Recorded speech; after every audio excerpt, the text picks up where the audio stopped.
batata bamama bandeko bana ekolo Congo démocratique bandeko balandi ya RTNC pour l'unité balingaka émission tosolola lelo boyebisaki ngai nalukela bino Jean Ngoyimvuzi bandeko batali nasalaka posa motema na bino bolobaki nanga ntango akoya tolingi obetali solo ya finance ya hôtel de ville te bolobaki tobetali solo maka mosusu te bosengaki tolobela mingi force du nombre azanani akoya koyebisa biso na kiti ya bokonzi kiti ya bonkumu oyo bopesa ye po avanda bainvité nyonso baleka na émission oyo ezalaka invité bazalaka bienvenue parce que bimo bomonaka coach champagne ndenge tobetaka masolo na biso mpona lelo tozoyamba Jean Ngoyimvuzi azali mokambi ete mobandisi ya force du nombre bokomona ye akokotawa voilà.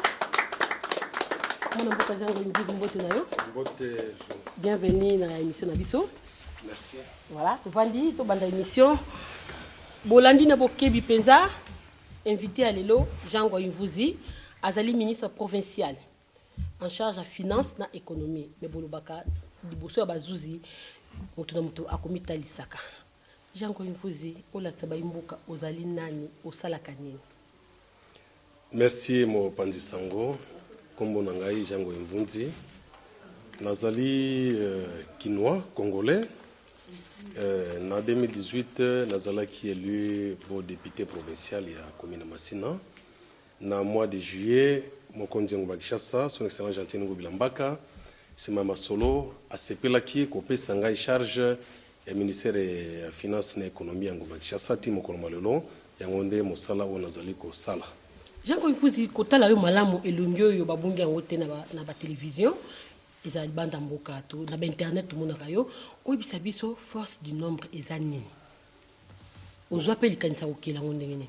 Force du nombre ezali lisanga ya bato ebele makanisi wana yaki tango tosali inauguration na mois de janvier ya couloir oyo tosalaki couloir Jean Ngoyi tobetonaki tosali niveau na commune Masina pour place wana ezalaki soki mbula beti il faut la taba sachet pour tambola alors taba mapango nyonso ba balabala na misato ko swana pour mai nzela ukendeza te batu fo bala taba komaki na sisima ko la bot pour bima na balabala akendi tina wenzi tozuli kanisi wana tosali yango tant to inauguré alors jour inauguration bateau na monaki je me suis dit plus de 6000 personnes au drone nombre ba pesaki na lobi kaka pona isiko 6000 personnes na to sengeli ko sala meeting à terrain municipal. Alors c'était une occasion lokola tozali na gouvernement provincial Jean-Tine Ngogo quand même na mokonzi Jean-Tine Ngobilambaka na gouvernement na biso tozolo le kamwe tel Kinshasa Bopeto. C'était une occasion on a dans le cadre de Kinshasa Bopeto en tant que membre du gouvernement et puis na cadre ONG GDECO yango tolbaki il faut to sala municipal wapi tosengeli koyebisa bana chango makanisi nangeza nini ngoma kisheze usenga biso ni tosengeli kosala pote biso pe na chango to bima parmi wa meilleure commune ba commune propre ya ngoma Kinshasa. Très bien. Jean Ngoyimvuzi tango to komi kosala yango na ba banderole na moni bandeko ba komi force du nombre sans que yoyeba oui réellement tango tozo ko bima ba ebisi na lobino fona kene mtu ko bima ko na mtu ko ezate po place ezate. Tant que je makolo na moniti libanda bime batu watani libanda ne loba kota na kati or que na kati ezalaki déjà plein ezale événement oyo banda masine banda d'ici ko avant après nano eloko ne salamate tobitele no maboko non salamate ngamoko pona kota il faut batu ba sportif ba bongisa couloir protocole tina podium yebaka tocheba kiti te na kati mutuka moko moye kote zate bato ya kotelema et puis na libanda kota commune batu côté ba centre de santé batu côté ipak batu donc c'est ça la force entre le bino en tout cas to sana bato belé bato non so belé to kama bango ngeni il faut to ça la structure pour to sana plus de 300 associations ou ezoko coordonner ba structure non ba association non so wana yango to lobi to kopesa comme msutu to kopesa comme ya force du nombre il ni kolobake to za ebelé. Ok. Yango to chaki surtout la force nombre en place. Mais to kaka tantôt GDECO, tantôt le palmier vert, tantôt mais quand on dit ça bango nyoso ba yaki okota na force du nombre ndeni. Non, GDECO ezali structure nga moko na kelaki ya mboli ya liboso depuis 2012. Ok.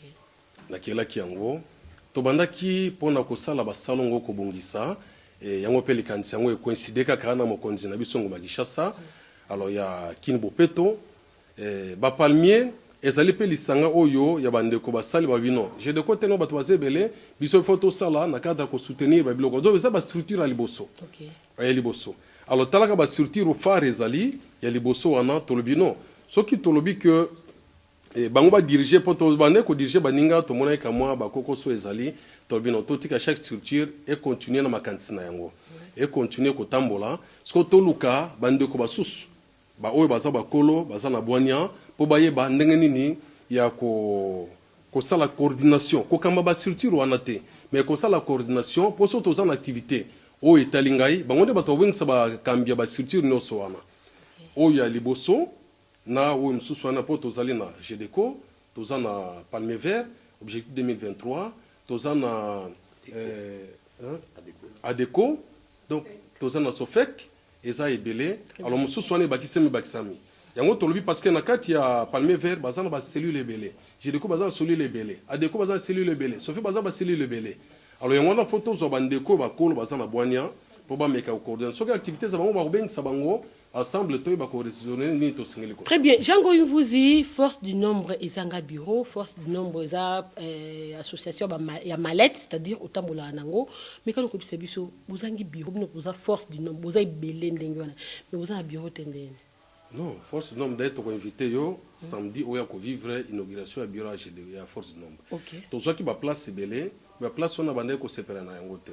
Parce que ce sont des responsables au monde ils ont boutique cloisonné beaucoup cloisonné ils ont malamté mais surtout aujourd'hui place kaka na so de moto wana na boulevard ils allaient ndako ils ont 7 bureaux réceptionniste ko zala wana et place auto ko banda ko sala ba réunion ça fait na place réunion mnen donc inauguration ngesa la samedi à semaine uti ko lekana mais le ko ba travaux na facilité pour bato bazalaki na babimaki yango to rapportant on pendant samedi à semaine prochaine bana masina bakokanisa ona nini tomona ka tantôt za descente tantôt kirage tantôt lelo soki ozate bakokanisa ona eloko nini otika loko kaniseli na mito bana masina pona jango bon motuna wana esengeli okitisa micro baladeur na kati ya population pour ba répondre tozali wana naza d'abord na botami na commune masina naza ti lelo na kati ya commune masina na kati ya commune masina na sali mingi. Oh, ne grandi à Massina. Oui, oyo tolobi.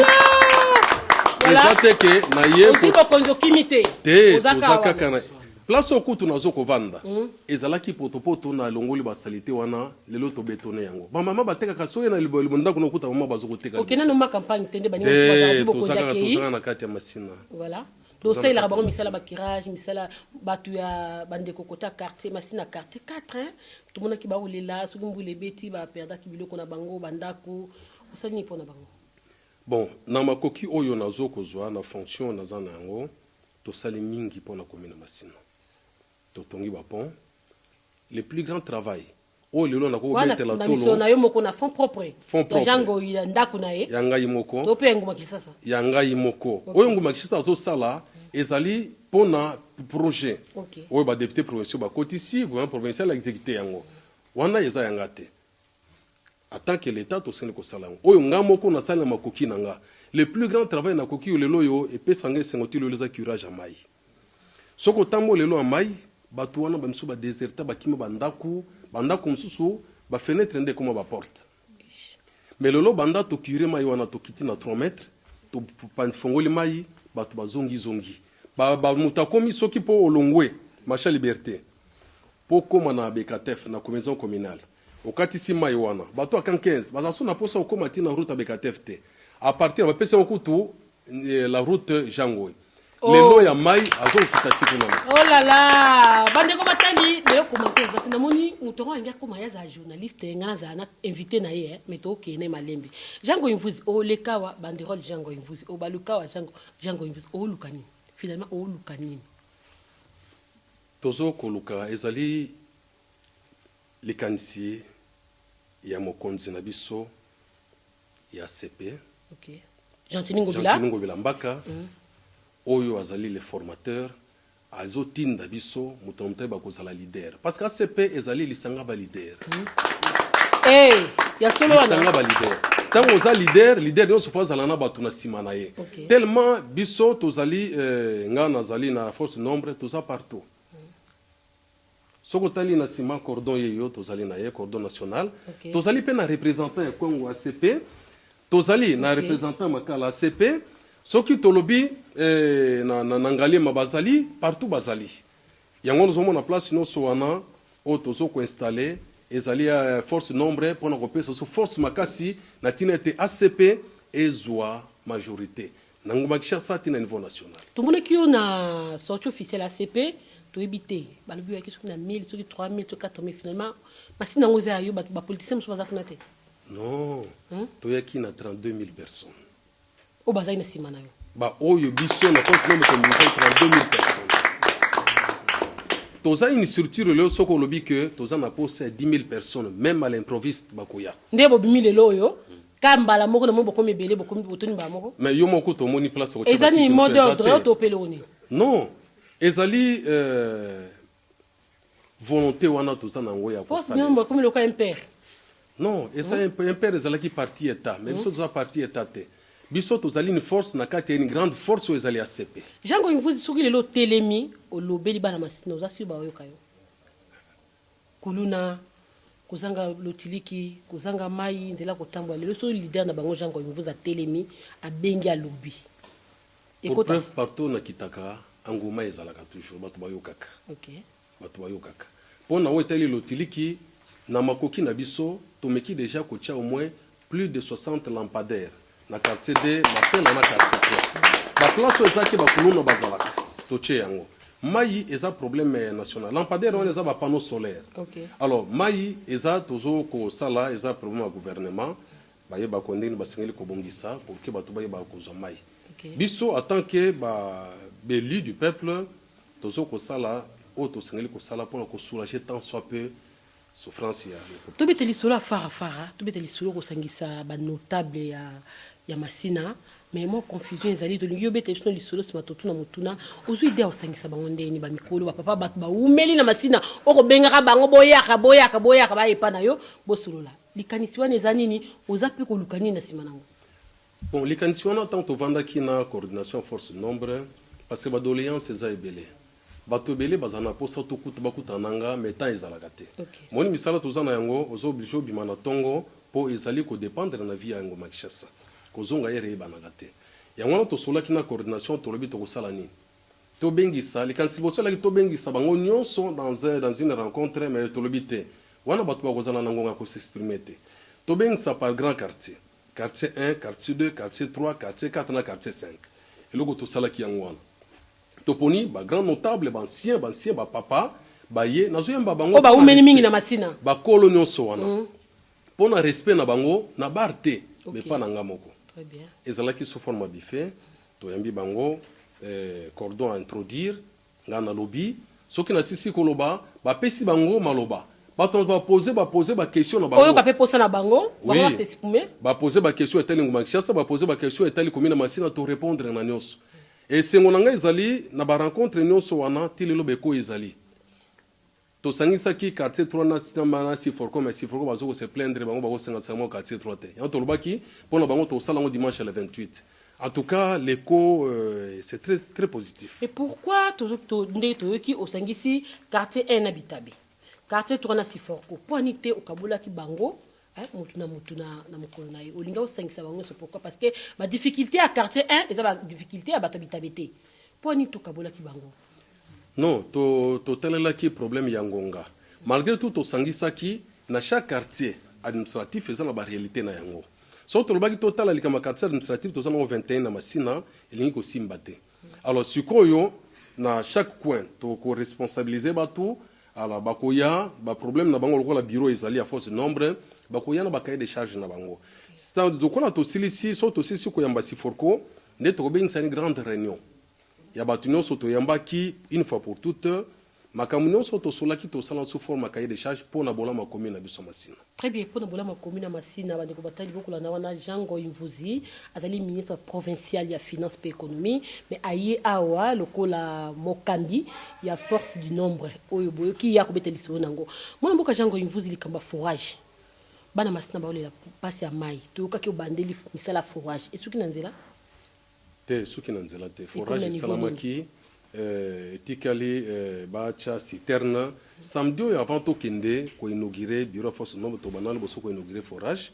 après tokei lelo oyo totiki bazoko batongaki déjà mire bazoko tia bafaïence so basilisi batie citerne tobandi nano liboso na kambola koinaugure forage après tokoya koinaugure bureau ya force nombre na Pascal bakobengaka ye likofi ya tiangu nayebi te likofi ya tiangu liboko ya tiangu azalaka wapi nayebi te jango imvuzi tomoni olati echarpe ya ACP eloko nini tindaki okende na ACP ozwi ide okoma na ACP ndenge nini eloko ni mpo olandi na ACP bon liboso likambo etali likofi ya tiangu eza na 5 communes okay. Leboko ya moto eza na 5 misapi biso na force nombre nous sommes dans les 5 communes baction na biso eza na dans les 5 communes yango wana bandeko batali malobi mais ya voté na masina makumi so na 5 communes tellement le mosabi leboko moto eza na 5 misapi babengi likofi ya tiangu dans ce sens là parce que toza partout kokota na CP ezali te ke monta forcenga okota na CP. Je vous dis que banda to bandi façon tozo ko salela na makalikanisi oyo mokonzi otote moral apesaki na ndenge mokonzi na biso Charles Mbutamu secrétaire général na jona ye waza moninga nanga bazo ko tindela biso je me sens beaucoup plus à l'aise épanoui. Okay. Alors likanti wana nde tinda kinga na lobino likanti oyo soki biso na population zana so to koti awa et ko permettre biso to kene musika et puis banda to kotaki je me suis dit que na miko sakite c'était vraiment un bon choix. C'était un bon choix bande ko balandi donc vous êtes mona ki yo na Brazzaville okende ko sala nini okende ki pona compte ya ACP to okende pona compte ya force du nombre. Bon biso na ACP ezali sanga ba leader na Brazzaville ezana association les amis des Jangoy baza na cadre ya force du nombre bao ba congolais ao bavandaka kuna bana masina chango general bamsusu baza ya babandale bamsusu baza kitambo bavandaka kuna tellement bazo komona misala tozo ko sala balobi te il faut baluka ko soutenir nga yanga na lobi lokola ba baza pembeni ba voisin na biso awa ACP ko tika le funa kende kolobela kaka le force nombre te na faire adhérer bango dans un grand parti où ezali ACP ezaka ka Brazzaville te toza na Afrique du Sud, toza na France, toza na Canada, toza na France, na États-Unis d'Amérique, toza na Turquie. Donc place wana même si koyo na Dubai batu bandi ko sangana pona ko soutenir. Toza même na Angleterre. Bande koyo bazoko mona même na Suisse. Bazo mona action tozo ko sala. Ezoko tamola ba internet bazoko ya pona ko soutenir. Et bazoko s'organiser. En Afrique du Sud, nous avons 2 organisations. Ils ont les amis des Jangoy, nous avons des cachets de Koba Zaliwana, bazoko salbangono sous bazana kati ya force de nombre. Donc là, tu installes qui bandeko ya Brazzaville, bandime okota na CP et puis bazape na activité bazo bongisa pour qu'on aurait Kaska Songo, les amis des Jangoy, invitation à CG yaki ya autorité à parti pour nous descendre kuna et puis ce qu'il faut que na Afrique du Sud pour nous installer bango, pour installer les amis des Jangoy et puis adhésion massive na kati ya CP. Jango mvuzi relation na ona Argentine ngobila mbakiza nini po ngobila mutama indombe na ibite jango yango za baluba ngo yango za Congo central ya kwilu kwangu relation na ona gouverneur argentinais zani. D'abord toza ba congolais. Toza ba kinois, ba vrai kinois, ba wa botamia ba kolia wa ba bikini malamu et naibaki gouverneur tant on azalaki trésorier no Jeffrem parce que universal ndé mutabanda ko kengela kuna tozo ko futa. Alors tant que tu es en politique, les kansi, au moins tu as la place moko isa azarte. Tellement ma kansi na ye na nga ekutani, malamoko pe et ça l'était toko banabiso et tokobi, tozalaki na cadre ya baba. Ya gouvernement provincial, ça là. Le loyo est commis relation est commis encore makasi na bokangi ngobila notage yona muninga no Charles Mbutamutu na Julie Mambu na Eskasi dokasanda bokangi ngobila notage komikabo ACP moya buje soto kebo jango yokebo Charles Mbutamutu poni tokangi tozala ba image de nous ozaka 5 na bité les walbani les trioté les oza 5 kabat na tangi na poni do bani mso moya pe masuna sepangiza te batikela bino te ACP za na posa mutinyoso tokangi mokonzi na otage te bisonde tozo sala msala sur le terrain tozo encourager mutinoso botika ta fondation Gisèle la banque ya sala te maman Antona makala sala te komikaka bino wana kana tangi wana Mais maman, ton azalaki kuna dimanche, omoni anguma ezalaki wana.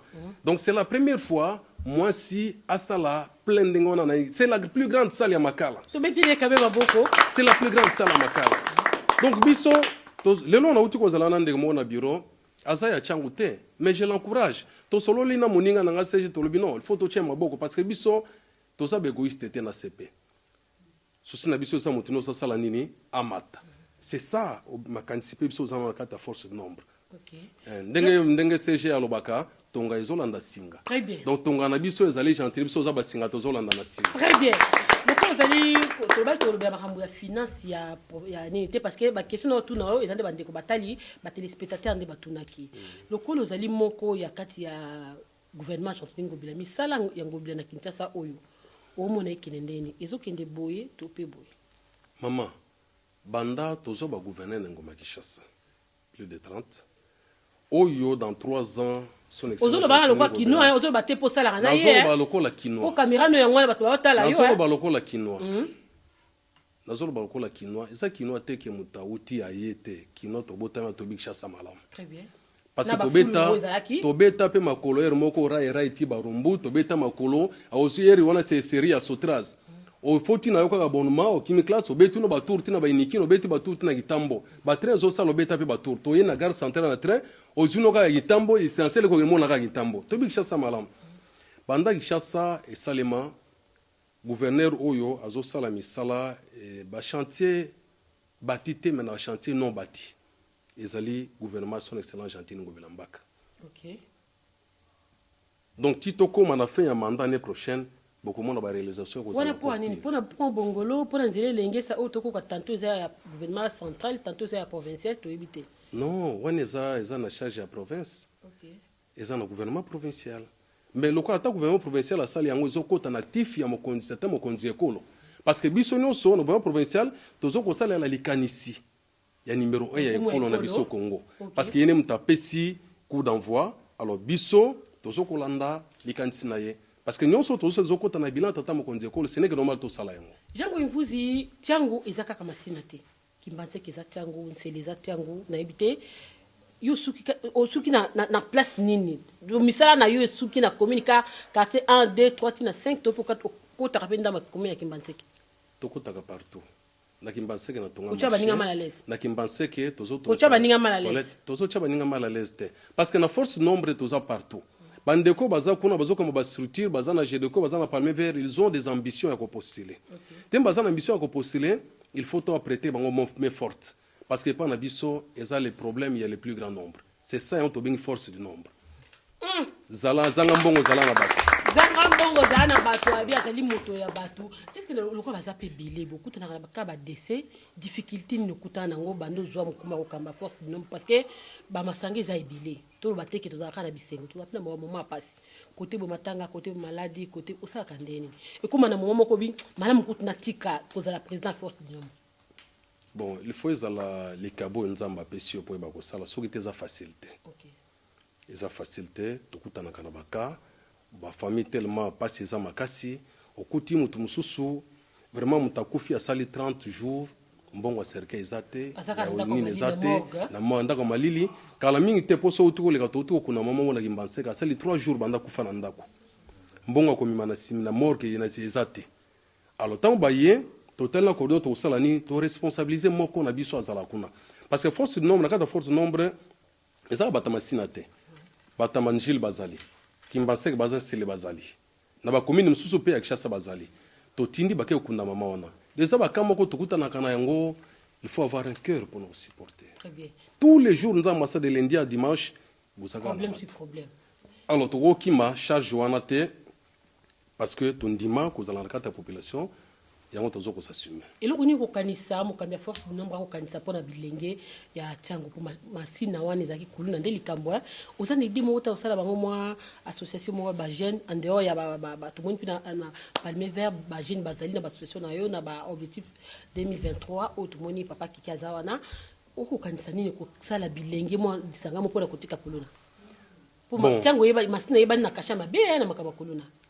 Bon, Kikuluna ezaka kana masina te, c'est presque partout. Tant on a zalaki so talime ba rapport ozo sala na Tchango masine ezali mais que par rapport à la commune mususu ya Tchango makanisi na biso phénomène kuluna c'est un phénomène social to solo la kana bango chaque fois soki na sali descente to zala kana bango mi balandaka to solo la kana bango to zanga na misala te to zoluka ya ngwana siko lokola bureau na biso ezali ba charger projet bazali charger jeunesse azali tozo kokanisa donc vous avez ba fonction mutna andeo ya papa fiza na on a dit ba responsable bazali mutna bazali c'était c'est effectif il y a 15 personnes et comme parti politique était dans une force de nombre non force nombre c'est une structure où ils ont na carte ya parti politique to bengi ACP ils ont pesé ACP voilà donc c'est le parti du moment alors tozo ko réfléchir qu'est-ce qu'il faut faire pour l'encadrement ya jeune no soana soko tali la plupart du temps on a zoé mbaba notable to embi bango to sololi bazoko évoquer problème sécurité problème aboyé mais surtout solano ba jeune wana c'est la crise c'est la famille surtout la transition à marché à liberté yangwana tozo koluka comment nous devons nous imprégner na muke oyo nzamba zopesa biso ezapeli kanisio to kokotisa yepa ya mokonzi ngomakishasa comment nous devons encadrer tous ces jeunes là Olé ba ko utiliser bango pour des fins politiques après au babo qui ce n'est pas normal. Soki moko na moko azo occasion na tongo abimi na poko zongi tani na kosala kikuluna. Et kozala te et loko tozo encadrement de tozo koluka siko ça. Jango une vous relation na baninga na ba politiciens masina topé a Tchango. Bon, biso toza batomoko non conflictuel. Tozali wana Belu Misato, toza na vice-président ya l'Assemblée provinciale Francis Balabala, toza na Excellence Flavien, tous en bon terme. D'ailleurs, Excellence Flavien, ce qu'on a voyagé, c'est intérim n'est pas là. Pour missionner, tous à terre, ce qui a eu avant, comme on a bureau, tout coutanak. Et Ndeko Flavien, vice-président, ce qui peut être moto bien en abisso. Parce que, moutabo, tu as la place à Mningazate. Na baninga no ya kasi assemblée pour ya gouvernement provincial. Non, gouvernement provincial, on est bas collègues tous ensemble. Problématique conflictuelle. Ce n'est pas de ma nature. On a tout na bango ba woloba so tous conflictuels so problématique. Très bien, bandeko balandi wana Jango Ivuzi amoke azara kamuso koloba na kanisi mituna botunenga yango wana ti. Caméra oyo eza na sima na po émission de succès aro pona nde monika tabdoneza mutuna na yo oyo kotokisa yo oyo ekolongolo veste to pe ekolongolo sharp wana ezala kuna message quand même na bana Tchango balandi ko ne balanda émission mingi bavanda ka bazelaka ba misuna ba réseau na ba réseaux sociaux ba misusu ko benga message ni ngombe na bana Tchango. Bon, message to ko pesa na bana Tchango en particulier ba kinois en général ezali ya kolanda toza la biso no so sima ya mokonzi ngo Makishasa son excellence Gentine Ngobila Mbaka.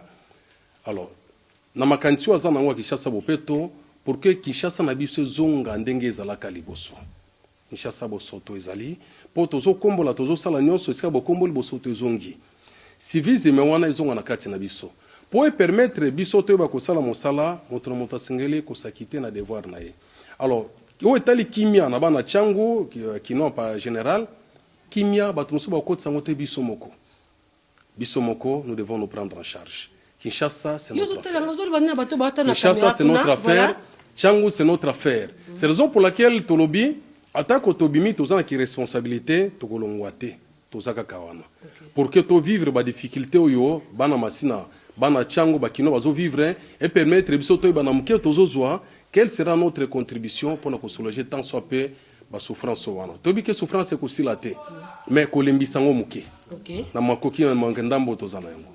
Bande ko batali botu ko na wana ministre provincial ya finance pe économie mona mboka Jango Ivuzi ba question na bino botuna kinga bozubiano na ye bolobi mbala sima oyo bokotuna mutu mso ba po ani tatuni finance ya gouvernement provincial na tuni ngote parce que bino bolobaki na tuna ngote makambo tuna ki a force du nombre de na tunier alobi boyoki kasi mona mboka Jango Ivuzi to kende kuna ngana to telema ba nayebi ke batunoko ba lebisi le binini pune to ke na sima caméra wana o to fixa émission awa na émission oyo to benga hawo émission coach champagne to na maya komela to na champagne so ki opesi biso réponse nde ekotine eloko oloba nde tina biso mela so ki opesi ya mabe na juka vert na milimai so ki opesi ya malamu o talanga boye Jango Ivuzi oui ACP et la Félix Antoine Tshisekedi Tshilombo chef de l'État Ngobila azakaka échantillon ou bien Ngobila facha ibisi salango ezana sima UDPS to pet ezala bongote. Non, ACP ezali parti o eza créé salami et pas tata mokonzi ekolote. Eza parti o salami na likanisi ya mokonzi ngbangisha pour ayeba ko contribuer na développement ya Congo. OK. Donc eza Argentine ngobilamba. Eza Argentine ngobilamba ka ba doit confondre les relations bazana ngote ba ngala tanki. Voilà. Tomé la champagne. Kasi motuna suka. Nani akobangisa yo na masina. Ngamona tanga bakombo. Est-ce que ezali Jonathan Bialusuka? Est-ce que ezali Flavien Kui? Est-ce que ezali Francis Tibalabala? Est-ce que ezali Amos Mbokoso? Est-ce que ezali nani akobangisa yo bi question élection ezali lelo ba voter ngate po kinganya za. Isa kuna sa baenga kwa ni question to yokana kité. Ngabona daya ko fungula. Biso toza force de nombre. Lelo yo so kiti na changu même ataba na mike ba yebi chango ba yebi force de nombre. Donc jusque là tozo bangate. Biso ne tozo bangisa. Olobi? C'était l'émission Côte Champagne. Gisela Bankou Nyambaki pour la bino mboka Jango Imvuzi, balobi alobi. Alobi le roi mobali alobi abangita alobi moto obangisa ete. Pona bino batu bolanda ki biso émission ondeke ezalaka bouteille moko ya okena moko ezalaka ya bato bazalaka wa. Voilà. Merci beaucoup Jango Imvuzi honoré biso na émission oyo. Merci beaucoup ezali mbali boso me mitune koya mbala sima.